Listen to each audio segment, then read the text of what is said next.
It was supposed to be the happiest day of my son's life. A wedding filled with laughter, blessings, and the kind of memories families hold close for generations. But for me, that day began with humiliation so sharp. I felt it slice straight through my heart. I still remember the way the hall shimmered with golden lights, the chandeliers hanging like frozen fireworks, and the sweet smell of roses mingling with perfume and freshly cooked food. The sound of laughter bounced off the marble walls, music floated in the air, and the clinking of glasses carried a rhythm of celebration. Everyone was smiling. Everyone was dressed in their finest, except me. I was standing in the corner, clutching my old shawl, trying to look small, invisible, because my own daughter-in-law had just made sure the entire wedding hall saw me as less than nothing. You might be wondering, how could a girl humiliate her mother-in-law on the very day she was marrying into the family? Why would anyone do that? Well, the answer isn't simple. It never is when pride, money, and hidden secrets are involved. But let me take you back, because stories like these aren't just about what happened. They're about what led us there. I was never the kind of mother who demanded perfection. I raised my children with love, with the belief that respect was worth more than wealth, and kindness could outshine even the darkest of times. My son, Adil, was the pride of my heart, a hardworking man, gentle in his ways, respectful of family. When he told me he was marrying a woman named Samira, I trusted him. I believed his heart had chosen wisely. But the first time I looked into her eyes, sharp, calculating, and cold, even behind her beautiful smile, something inside me stirred. A warning, a whisper. I brushed it off. I told myself, don't judge, old woman. Maybe you're just imagining shadows. But shadows, my dear, have a way of growing when ignored. On the wedding day, Samira looked like a queen. Her bridal dress was drenched in red and gold embroidery that shimmered with every move she made. People gasped at her beauty, whispered praises, and I stood proud. After all, she was about to become part of my family. But pride turned to ashen when she leaned close to me, her lips smiling, but her voice sharp as a knife. Stay at the back. You don't fit in with us. Don't embarrass me in front of my guests. Her words hit harder than any slap could. My shawl, worn and simple, suddenly felt like rags compared to the glittering silk and diamonds around me. My hands trembled, but I bit back my tears. I thought maybe she didn't mean it. Maybe nerves had made her cruel. But no, she meant every word. Because when I tried to stand beside her for a photo, she shifted, angled herself away, leaving me half cut from the picture. Guests noticed. Some chuckled, some pitied.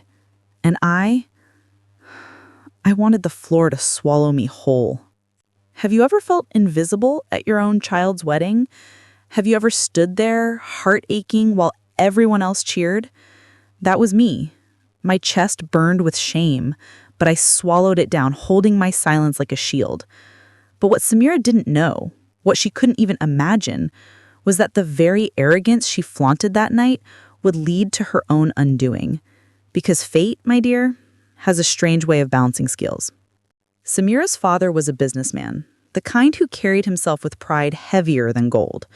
His name was Mr. Rahman, and in his eyes, money was the only language worth speaking. He shook hands firmly, spoke loudly, and looked at people as if weighing their worth in numbers. He liked me well enough before the wedding, or rather he tolerated me, but his daughter? She copied his pride, magnified it even. She believed marrying my son was her gift to us, not the other way around. I remember the way he boasted that evening, his voice loud enough for half the hall to hear. My daughter is marrying into this family out of kindness. She could have had 1,000 suitors, men with fortunes, but she chose your Adil. Such a noble heart, huh? He patted my son's shoulder as if he'd given us a gift we could never repay. I stood there, forcing a smile, while people nodded and murmured their approval. Inside, I was crumbling. His words were daggers dressed as compliments. But here's where the story begins to twist. Because while she humiliated me in front of hundreds that night, while her father boasted of his wealth and connections, another man walked into the hall, a man no one expected. a man whose name alone made people whisper. He wasn't there for the wedding. No, he was there for something else entirely. And when Samira's father saw him, his face drained of color. Gone was the proud man who had strutted around like a king. In that instant, he looked small, powerless, because everyone knew Raman wasn't the tycoon he pretended to be anymore. He was nothing but an employee now. And the man he now served was standing right there, watching. A hush fell over the hall. Guests who had been laughing moments earlier now leaned in, whispering behind their hands. "Is that him? The one who bought the company?" Someone near my table murmured. Another shook his head, pity flickering in his eyes. I heard Raman begged him for leniency. Imagine, begging! Their words floated through the air, sharp enough for others to hear. Samira's confident smile began to tremble at the edges. Her eyes darted towards her father, whose forehead glistened with sudden sweat. For the first time that night, she looked uncertain, vulnerable. I sat quietly, sipping my water, watching the pride she wore like armor begin to crack. And my son, I caught his eyes from across the hall. For a fleeting second, I saw confusion flicker there, a question forming, perhaps even guilt. He looked at me, really looked at me, as if noticing the pain he had ignored all evening. For the first time, I didn't lower my eyes. I met his gaze steady and calm.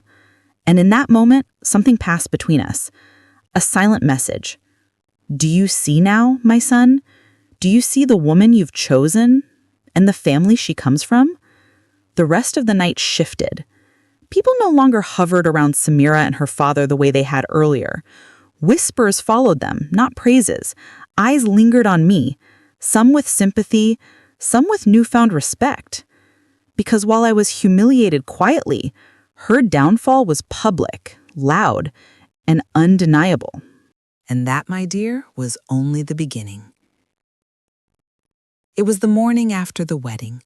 The golden lights of the hall, the scent of roses, and the heavy sting of humiliation still clung to me like smoke that refused to leave. I told myself it was over now, that perhaps things would change. A wedding is a storm of emotions, I thought. Maybe Samira's harsh words and cold smile were only the product of nerves, of the pressure to appear perfect in front of hundreds of guests.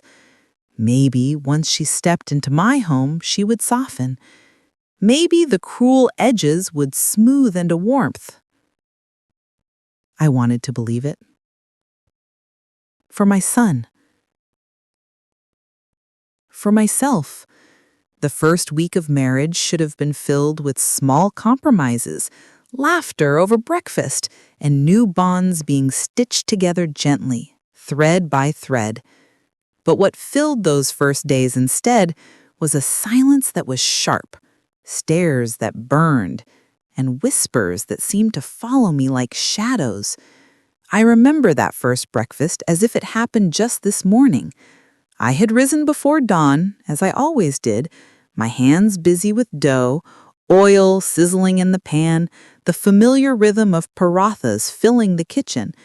My heart was strangely light despite the wounds from the night before. I told myself, today is a new day. Today I will welcome my daughter-in-law properly. I brewed tea the way Adil loved it, strong and fragrant, and carried the tray with more hope than I had carried anything in years. Samira entered the dining room, her bridal glow still painted on her face. She was radiant, dressed in a silk robe, her hair tumbling loosely around her shoulders. I smiled at her, warmth blooming in my chest. But the moment her eyes fell on the food, her expression soured. "Oil? Fried bread?" she asked, her tone dripping with disdain. She pushed the plate away with a delicate flick of her fingers. "Do you people always eat like this?" My smile faltered. "It's our tradition," I explained softly. "Adil loves it." And I thought, she cut me off with a laugh, sharp and cruel. "Tradition? That's just another word for outdated habits. Adil will have to get used to healthier things. avocado toast, not whatever this is. The words weren't about the food, I knew that. They were about me, about erasing me from my own home, bit by bit, one meal at a time. I looked at Adil then, searching his face for protest, for loyalty, for love, my son, my pride. But his eyes were fixed on her, his lips curved into a soft smile. He said nothing. Do you know what silence does, my dear? It does not merely wound.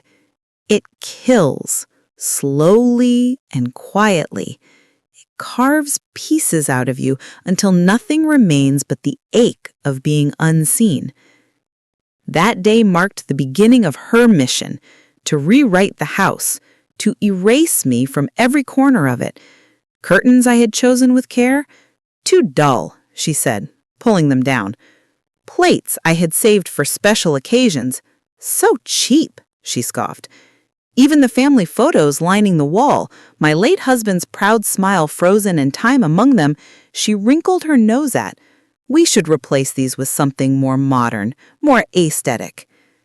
Every word was a stab, delivered with a smile that convinced others she was only joking. But I knew better. I felt the blade each time.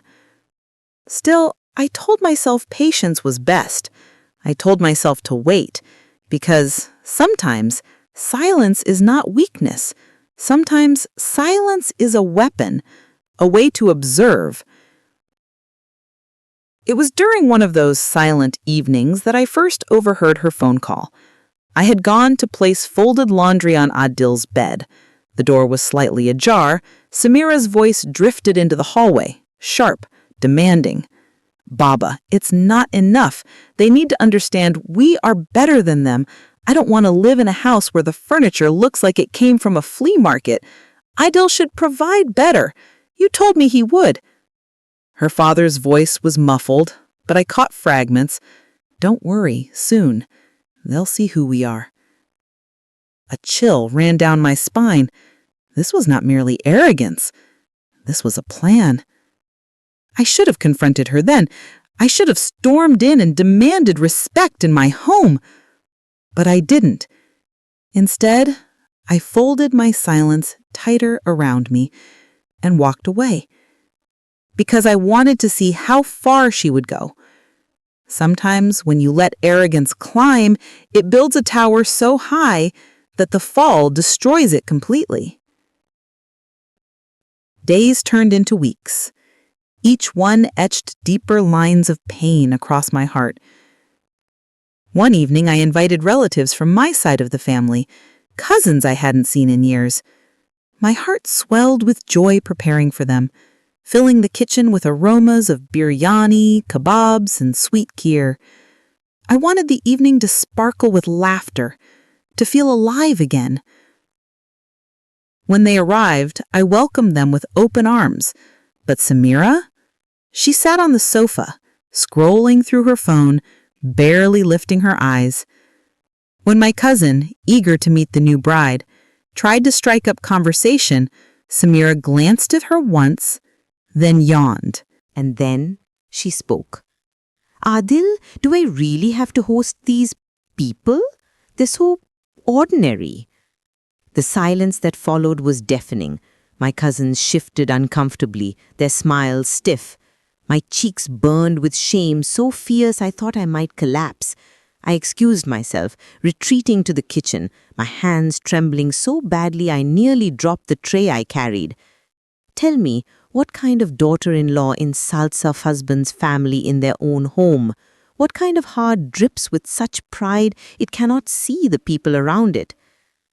That night, after the guests had left, I gathered the courage to confront Adil. Beta, I said softly, my voice shaking, can't you see how she treats us, how she speaks? Adil sighed, rubbing his temples as though my words were nothing but noise. Mama, she's just adjusting. Please, don't make it harder for her. Harder for her, as though my bleeding heart, my silence, my humiliation were not already the greatest gift of patience I could offer. And yet, Samira was not satisfied. She began pulling Adil further away from me, inch by inch. At first it was subtle. Adil, let's eat in our room tonight. Adil, weekends should be spent at Baba's house. Then bolder. Adil, you need to stop letting your mother control everything. You're married now. You belong with me. And Adil listened. My son, my pride, listened. The boy who once sat with me every evening, who asked for advice, who laughed over cups of tea, now passed me in the hallway like a stranger. My heart ached, but I stayed silent, because silence, as I said, can be sharper than words. But Samira's arrogance grew with each passing day. Her demands multiplied. Designer clothes, lavish outings, luxuries Adil could not afford. She did not care. In her mind, she had married down, and she was determined to drag us upward to her imagined level, or else drag us through humiliation until we bent. I should have broken then. I should have screamed, but instead I watched, and what I saw were cracks. Tiny, almost invisible at first, but cracks nonetheless. Her father's visits became less frequent. His voice on the phone carried unease. Sometimes, when she thought no one was watching, I caught her fingers tapping nervously against her phone, her brows furrowed in worry. Then, one evening, as I passed their room, I heard her sobbing. Not delicate tears, but raw, angry sobs that shook the walls. "Baba," she cried into the phone, "how could this happen? You promised me. You said the company was safe. You said no one could touch us. How could you let someone take it from you?" The word struck me like lightning. Take. Someone had taken something from her father. Her father's voice rumbled faintly. "Stop crying, Samira. I'll handle it. Just keep your head high. Don't let them see weakness." Weakness, the word she hated most, the word her pride could not survive. I walked away quietly, my heart pounding. For the first time, I saw the truth. Her arrogance was not endless. It was armor, shielding her from the crumbling empire beneath her feet. And that empire was collapsing faster than she could pretend. Days later, whispers reached my ears. A powerful man named Mr. Kamal, a takeover no one had expected, a fortune slipping through Rahman's fingers like sand. And then, one evening, it happened. The moment that would shift everything. We were hosting a dinner. Samira, still clinging to her pride, had invited friends, relatives, acquaintances, anyone who could still admire her glitter. She walked through the house like a queen, her laughter bright, her arrogance shining as though nothing was wrong. And then the door opened. The music softened. Conversation stuttered. Heads turned. It was Mr. Kamal. He did not arrive with fanfare. He did not need to. His presence alone sucked the air from the room. Samira froze. Her father, seated at the head of the table, went pale.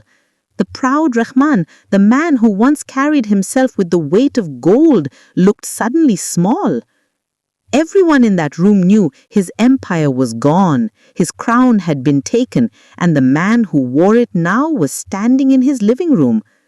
Guests whispered, eyes darting between Samira's painted smile and her father's trembling hands. And me? I sat silently, watching, invisible no more.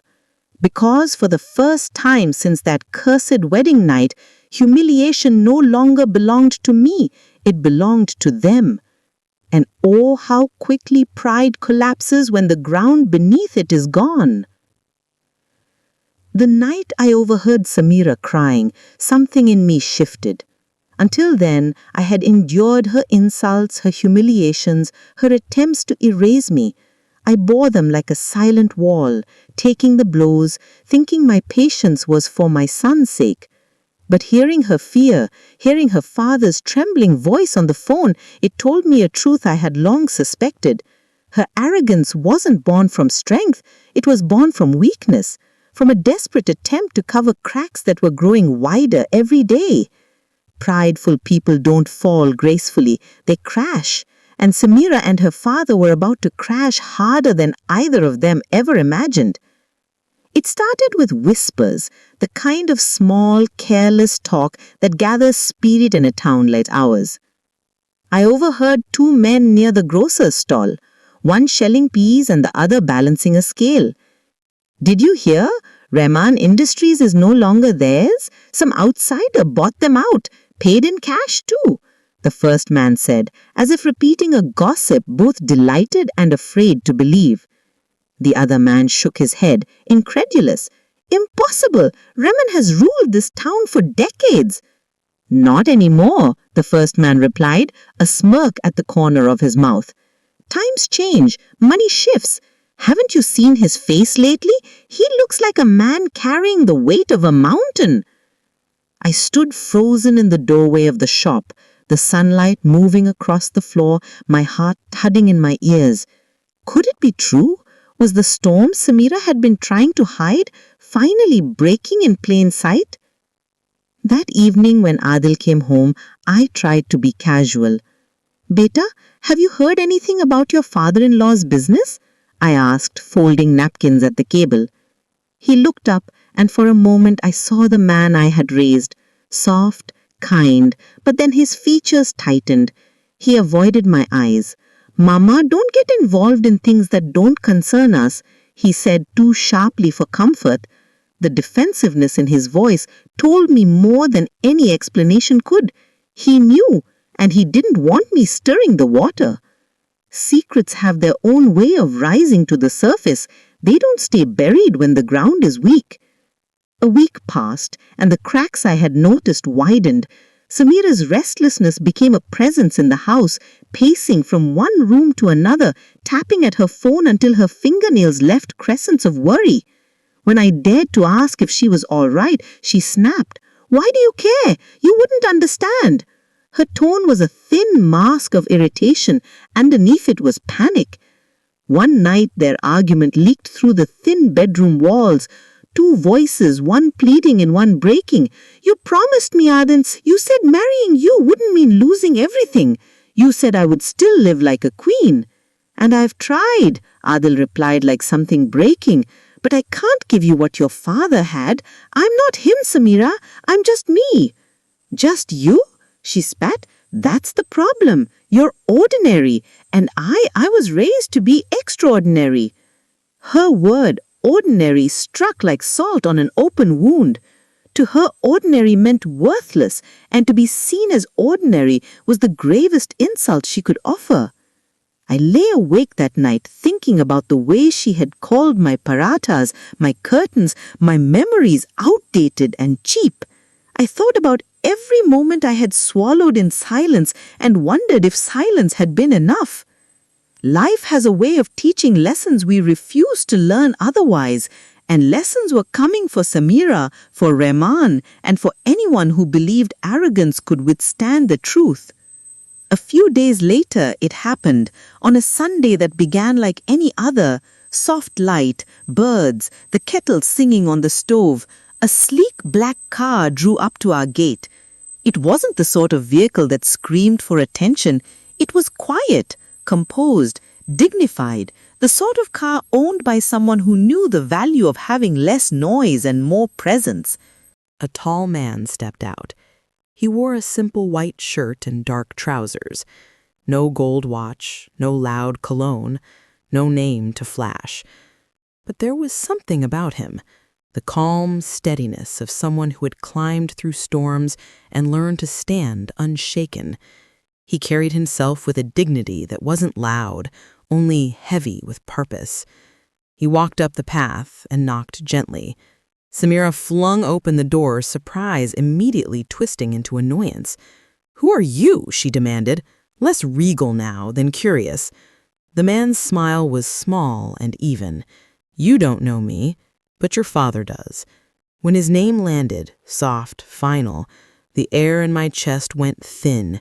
You're him?" Samira stammered. He bowed his head just slightly. "Yes, I bought Rahman's company." My watering can weighed like a stone in my hand. I had heard the gossip, the rumor, the muttered worry at the market, but to see the man in my home, watching the scene unfold like an examiner, made everything suddenly real. He was the stranger who had toppled their tower of glass without theatrics, by the quiet, inevitable force of money and law. Samira's colors drained as if a hand had pulled them away. Why are you here?" she asked, voice gone small. He glanced at me then, and his eyes were kind, honest, and held a light I recognized. Someone who had once been given, then chose to give back. "Because your father asked," he said, "and because truth matters more than spectacle." He walked in as if the house had always been his confessional. He sat, and though he occupied a small space, his presence filled the room. Ideal rushed in, confusion written on his face. Who are you?" he asked, breathless. The man looked steadily at my son. "My name isn't important. What matters is that your wife and her father built their pride from pretenses. They pretended that the foundation beneath them was bedrock when it was sand. Lies always shift. I simply stepped forward when things fell through." Samira's face went from pale to white. Panic seized her voice. "Please, don't ruin us. My father, he worked so hard." "He worked and he made choices. Choices have consequences. He borrowed, he falsified, he stretched ledgers. When reality comes calling, you either answer or you keep pretending. I don't enjoy being the one who enforces consequences, but I won't preserve a castle built on air." The room seemed to tilt. Guests who had gathered out of curiosity hovered at the threshold, drawn in by the gravity. I sat quite still, the hum inside me quiet, but very present. No one had spoken for me in so long. I felt the warmth of a small light, someone speaking the truth aloud, naming the harm. Then the man, whose name I would later learn was Khalid, turned his gaze toward me. He spoke softly, with no need for drama. "And you," he said, "are the one they treated as nothing. That is not weakness. Respect is what matters. Money buys many things, but not dignity. Remember that." Tears blurred the edges of my world. No one had offered me that defense before. The words washed over me like cool rain after a long, hot drought. Samira collapsed onto the sofa, the high-routed queen of the hall reduced to a trembling girl. Her carefully coiffed mask had cracked, and there was no quick glue to make it whole. Ideal's eyes darted between his wife and me, something heavy and terrible changing in him. Regret, I realized. He had finally begun to see the shape of what he had allowed. Khalid did not gloat. He did not make a show. He spoke with the directness of a man who had paid poverty his due and come out the other side. He doesn't destroy families. He destroys arrogance that hurts the innocent. If Mr. Rahman wants to rebuild, he must start with humility. If your daughter wishes to grow, she must choose to learn instead of blame. For days after that visit, the house was a place of hushed panic. Samira avoided me with a caution that was almost reverence. She had moved from cruelty to fear. The laughter that had come easy to her company of friends when they mocked my cups and curtains fell from their lips like brittle glass. They were not cruel when the ground under your feet disappears. They spill away, leaving you alone with the consequences. But fear alone does not transform a person. It is merely the beginning of the work they must do to change. I watched Samira privately grapple with that. The way she watched the clock, the way she checked her phone for messages that didn't come, the way she pulled at the corner of a tablecloth as if it might give her an answer. Once the shield of money was gone, the person beneath had to stand on her own. That is when character is born or dies. The town, of course, did what towns do best. It observed, it murmured, it wrote its consent in gossip. Rahman lost everything, they said at bazaars. The Rahmans were all show. But talk is a brittle thing. It can expose when hands are clean, and it can wound when they're not. I listened on busier market days, letting words fall into me like coins. Some folks had pity. Others had a hard taste of justice glint in their eyes. I took what I needed and left the venom to those who lived on bitterness. Adil began spending long hours at work, his shoulders stooped by more than just worry. When he did speak to me, his sentences were clipped, but softer than before. One night he came into the kitchen where I was rolling dough and paused, watching my hands move the way they had always moved, patient, faithful, the rhythm of decades written in flour and sweat. "Mama," he said, and I saw the boy I knew peering through the man he had become. "I'm sorry. I didn't see how much this has hurt you." There it was, the admission that opened room for healing. I smiled, too tired and too glad to let fury take the stage. "Beta," I answered, "we all make mistakes. We all close our eyes to things because it is hard to look. But seeing is the first step to mending." His eyes filled, and in that small domestic exchange, I felt the fragile threads of family begin to stitch themselves again. Samira, though, was harder to reach. She had to fall, and only then could she choose whether to rise. There were days when she ducked my gaze and tried to pass as if nothing happened, and there were nights when I heard her weeping into her pillow. Once, when she thought the house was empty, I found her kneeling by the window, looking out at the street, as if looking for a way back to who she had been before her father taught her to measure everything in money and standing. For reasons I did not fully understand then, my heart softened. Humiliation had a way of making anyone small and human. Cruelty had turned her into brittle glass. A week later, Khalid came again. This time he did not bring a contract or a cold calculation.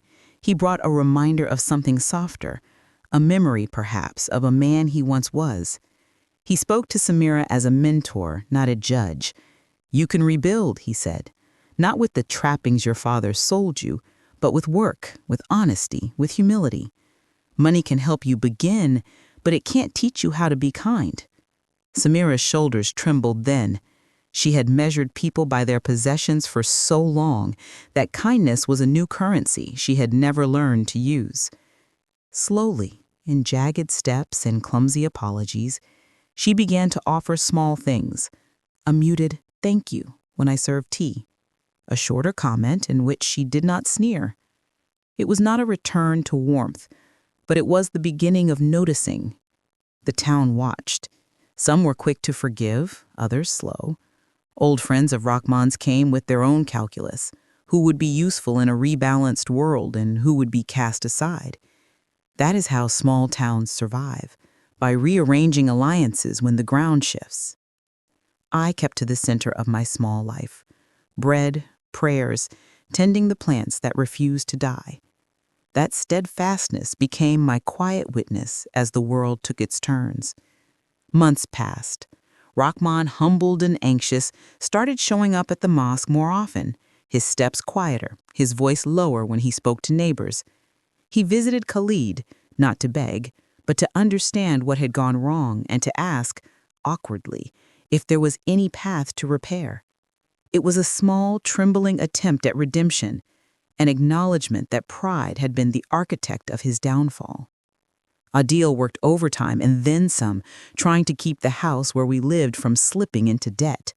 He learned, suddenly, and with a fierce concentration, the value of small economies and sacrifices.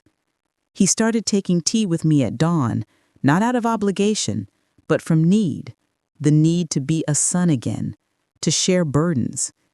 Each conversation with him mended a little place inside my chest that had felt raw and empty. Samira's transformation was slower and jagged. Sometimes she would revert, pushing a plate aside and calling it old-fashioned with a reflex so embedded it startled her. Other times she would stand in the kitchen and ask clumsily about a recipe, about a person, about the things she had scorned.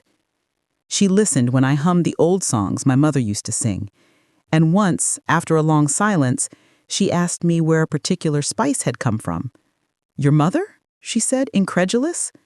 "She kept so many things for you."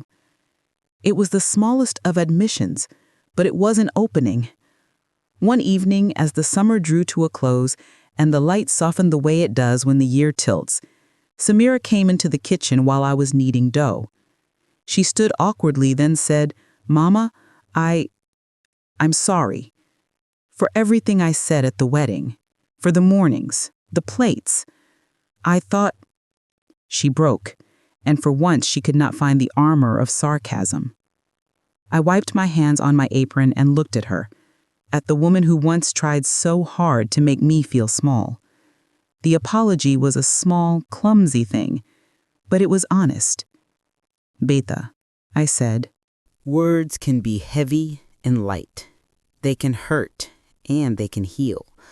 Which will they be from you now? She looked down as if mapping the distance between who she had been and who she could be. "I don't know yet," she whispered, "but I want to learn."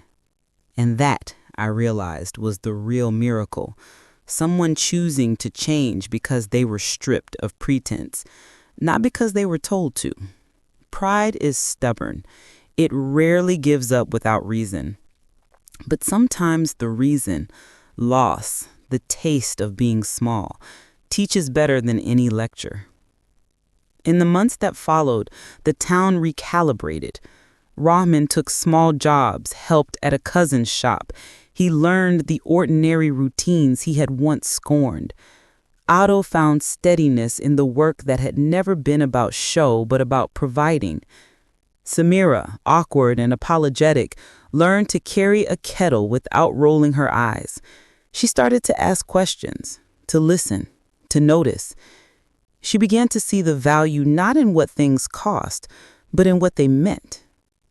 It was slow and unromantic, but it was real. And me? I kept making barahatas in the morning. The same rhythm, the same love folded into each turn of the dough. I kept my shawl, not out of stubbornness, but because it held my mother's scent in the threads. I kept my dignity, not as a weapon, but as a daily practice. There were days when the old pain flared, moments when someone's glance reminded me of the wedding night. And those moments taught me compassion for the woman who had once been cruel. Because cruelty, I saw now, could be a mask for fear. When the first winter rain came, Samira stood at the window and watched the drops race down the glass. She turned to me and offered, quietly, a small cup of chai she had made herself. "I tried," she said. "I know it's not much, but I tried." I took the cup, felt the warmth in my palms, and in that warmth I tasted something like peace. Not complete, not without scars, but real enough to build on. We had all been broken in different ways, but we were also slowly learning to be whole again. That truth, fragile, human, and slow growing, felt like a gentle kind of justice. Life had its own way of evening things out, not with cruelty, but with consequence. And in its quiet, unhurried way, it taught even the proud how to see. It all built up to that moment. The wedding was already halfway through, and the humiliation I had endured still burned inside me. I could feel eyes still on me, some mocking, some pitying, and some simply curious about the spectacle. My daughter-in-law looked triumphant, as if she had finally proved something to the world.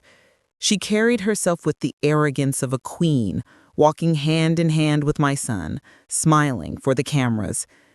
But deep inside, I knew her little empire was about to crumble, because that was the very moment when her father stepped into the reception hall, tall, proud, and dressed to impress.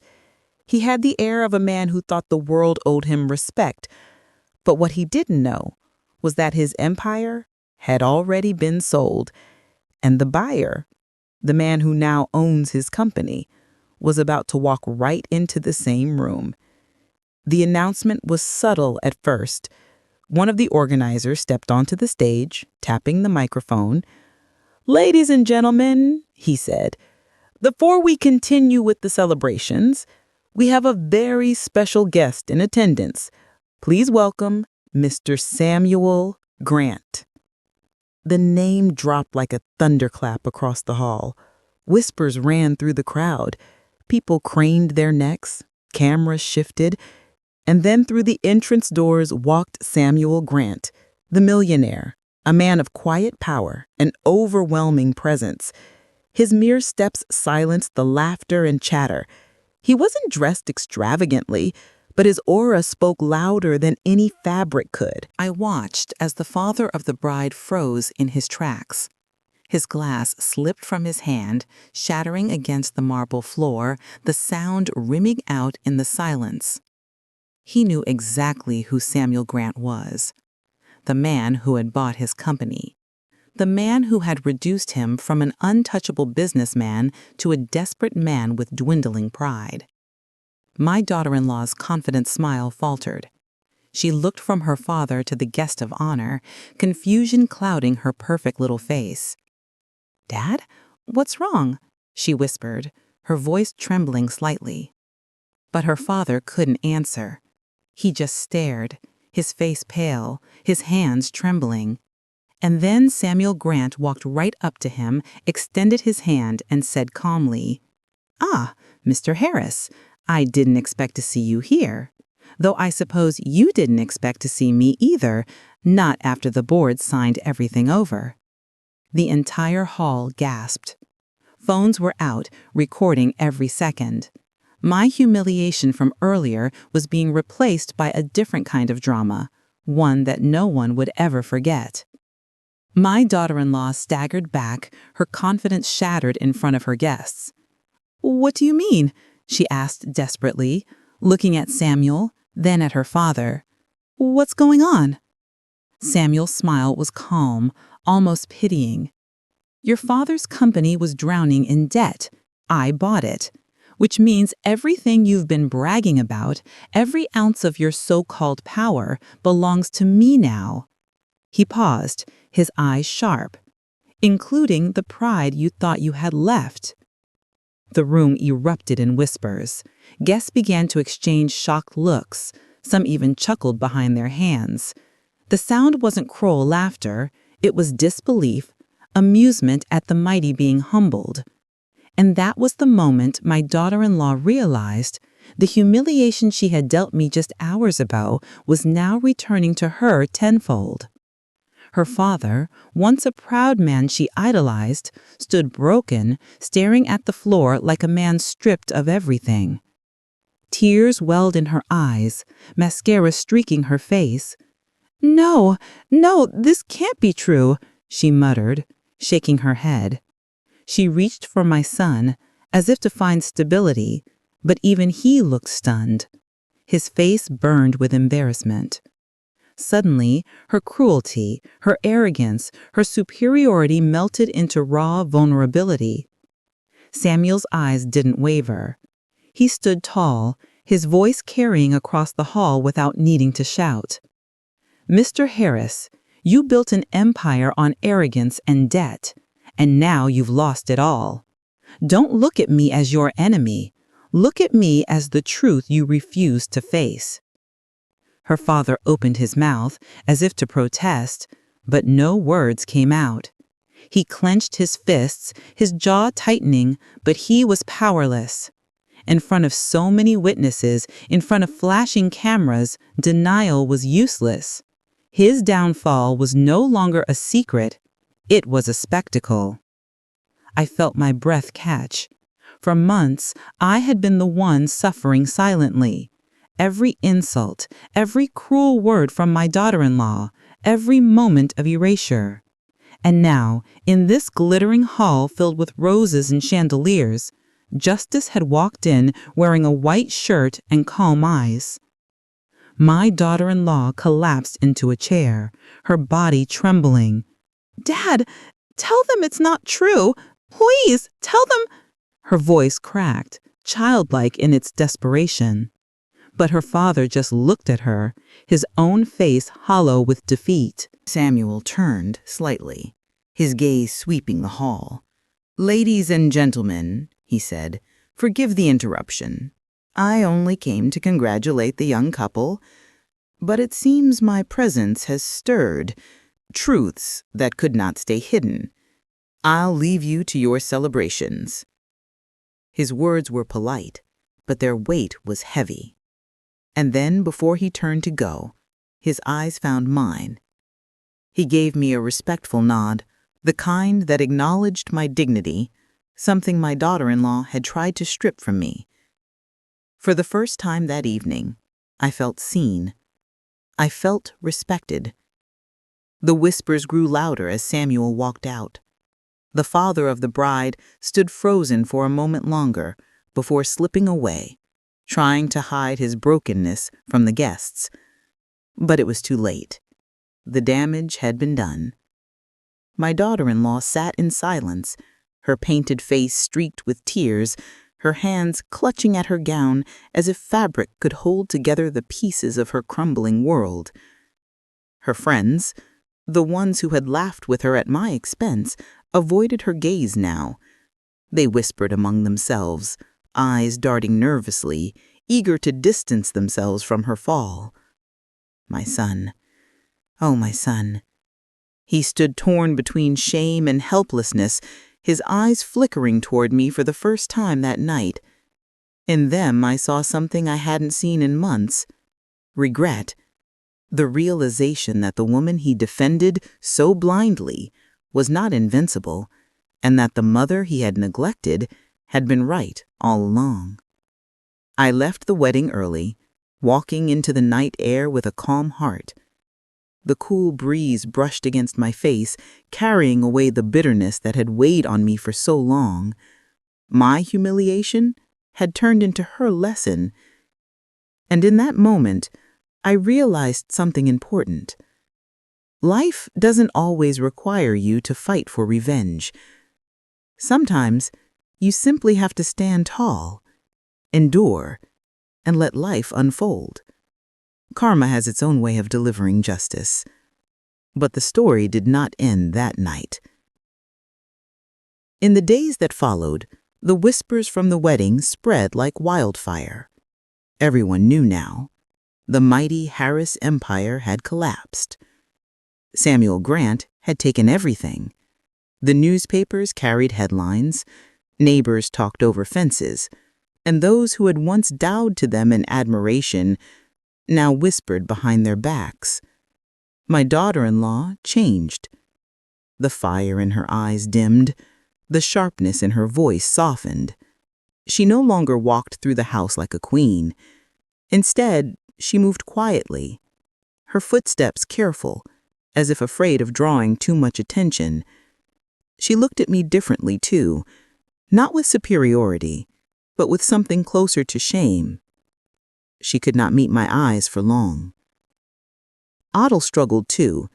My son, caught between love and loyalty, had to face the truth.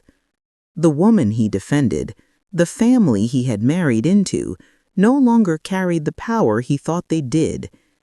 He returned to me slowly, quietly, not with apologies at first, but with small gestures. Sitting at the table with me again, asking if I needed anything. Little things that told me he was beginning to see clearly again. And me? I had learned something precious. Dignity does not come from wealth or titles or the arrogance of youth. It comes from endurance, from patience, from knowing when to let the storm pass. Because storms always pass, and when they do, the truth is left standing like a tree that refused to break. I sometimes wonder if I should have confronted her earlier, if I should have stood my ground with louder words, sharper comebacks. But then I think, if I had fought fire with fire, the story would not have ended this way. My silence gave space for karma to speak louder than I ever could. And speak it did. So if you've ever been humiliated, if someone has ever tried to make you feel small, remember this. Life has a way of balancing itself. You don't always have to seek revenge. Sometimes, you simply have to keep walking forward, holding your head high. until the truth reveals itself. That's exactly what happened to me. And now I ask you, what would you have done in my place? Would you have confronted her? Would you have shouted back? Or would you, like me, have let karma do the work? I want to hear your stories. Tell me in the comments below. If this story touched you, don't forget to give it a like, share it with someone who might need a reminder about patience and dignity, and subscribe to my channel for more stories like this. Because life is full of lessons, and sometimes the best ones come wrapped in betrayal, revenge, and unexpected justice.